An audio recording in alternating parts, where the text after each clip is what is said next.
সন্তান বাইরে থাকলে বা স্বামী বাইরে থাকলে মা যদি প্রদীপ জ্বালাও, প্রদীপটা যদি একবার জ্বলে উঠেছে তারপরে যদি ধপ করে নিভে যায়, সত্যি করে বলবে মা মনটা কুগায় না?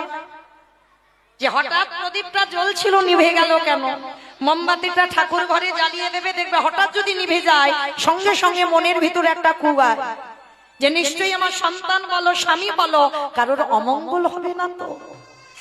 তাহলে কোন সাহসে আমরা গার্জেন হয়ে, আমরা বাবা মা হয়ে সন্তানদের সামনে প্রদীপ জ্বালিয়ে ওই মোমবাতি জ্বালিয়ে সেটা ফু দিয়ে নিভিয়ে দেই? করো না মা।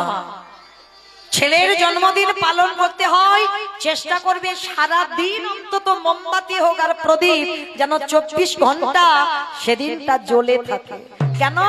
তাতে তোমার সন্তানের ভবিষ্যৎ উজ্জ্বল হবে, তার কৃষ্ণ প্রেম ভক্তি লাভ হবে।